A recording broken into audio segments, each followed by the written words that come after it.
Ku lw'omukaaga lwa wiiki ewedde twakulaga Kkansala Amosi Katuleebe ow'ennyamiti obulamu mu munisipaali y'e Mbarara ng'apookeza mu ddwaliro Mengo oluvannyuma lw'okumuyiira asidi olw'ensonga z'ettaka mu kitundu kye.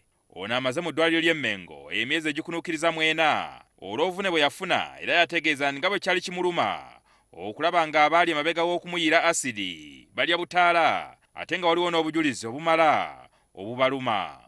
Ninyobuuza tasoya yaggula omusajjawo abagaga babagula omusajja oyo okujja okunyiira asidi okulaba ali ku siita atambula agenda ne mu Kkansala n'akiikisa enkiiko. Oyinza okugamba nti essala ya Katuleebe eddiddwamu. Munamateeka era omulwanirizi w'eddembe Ladislaus Rwakafuzi bw'avuddeyo n'ategeeza nga bw'agenda okumuyamba okufuna obwenkanya nga tamusasuzza wadde ennusu. Ono abadde akyalideko Kkansala ono mu ddwaliro Mengo. Ffe nga balooya tusobola okukola kyonna kye tusobola okugenda mu kkooti nga tuwolereza omwami ono. Rwakafuuzi agamba nti gavumenti erina okuvaayo bukuukubire eyambe Katuleebe ku bisale byonna eby'eddwaliro ssaako n'okukwata abagambibwa okuba emabega w'ekikolwa kino. Bannamateeka, bamemba palamenti, baminisita bonna bonna we bali babe nga bayamba Katuleebe okulabira ddala nti ng'afuna obwenkanya mu kkooti, obwenkanya mu ddwaliro ng'afuna obujjanjabi.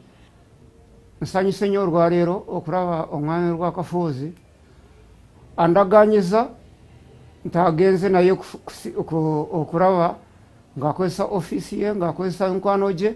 Oluvannyuma lw'emboozi NTV gye yakola ku Katuleebe waliwo abazira kisa bavuddeyo okulaba nga bamusobozesa okufuna obujjanjabi bwe yeetaaga ebweru w'eggwanga. Katuleebe ono asidi gwe bamuyiira yamutta amaaso naye waliwo dokita ava mu Singapore yeetaaga $150,000 okuba nga basobola omuyamba addemu alabe. Katuleebe asiimye abaawulira omulanga gwe wabula ayagala Pulezidenti Museveni akole ku nsonga ze. Nkuira Mr. President omulanga ne Palamenti ntibaalyanguye kubanga abantu gwe tunaabeera nga tuyiddwa asidi oba nga abantu batuyiganya nga tugenda kuzuula ebintu bya gavumenti abantu bajja kutya tebagenda kugendayo. Abasawo wiiki eno bazzeemu okumulongoosa era alina essuubi okufuna obujjanjabi obwetaagisa okuva eri abasawo abakugu. Mu kaseera kano akakiiko k'omulamuzi Catherine Bamugamiriire kakyamusasulira ku ssente naye nga waliwo okutya nti mu bbanga lya myezi 2 kino kijja kuba tebakyakikola. Ate n'ekirala komishoni eneetera okumaliriza emirimu gyayo ate ng'akyetaaga emyaka nga 3 egy'obujjanjabi. Jingo Francis, NTV ku ssaawa emu.